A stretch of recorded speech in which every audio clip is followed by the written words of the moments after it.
Shunday maktablar borki, u yerda bolalar limuzinda keladi, darsdan keyin esa chang uchadi. Dunyodagi eng qimmat maktablar. Ro'yxatimizda 3-o'rinda Shveysariyada joylashgan Institut Le Rossi. Le Rossi ta'lim narxi yiliga $140,000.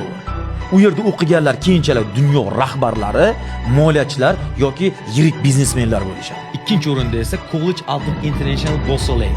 Joylashuv Vashizur, Lazana yaqinidagi Alp tog'ida joylashgan. Ta'lim narxi $140,000 dan $150,000gacha.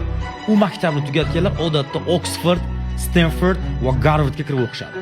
Dunyoda birinchi o'rinda turadigani Autumn Rosenberg. Eng innovatsion va eksklyuziv maktab. Joylashuvi Shveysariyada.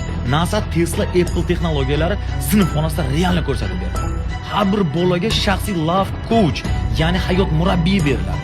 Meni qiziqtirgan narsa Bentley, Ferrari, Mercedes shunga o'xshagan top karlarning dizaynerlari dars o'tadi. Bu yerda farzandingizni o'qitishingiz uchun yiliga $200,000 to'lashingiz kerak. Bu uchalasi ham Shveysariyada joylashgan. Siz shuncha pulga bolangizni o'qitgan bo'larmidingiz?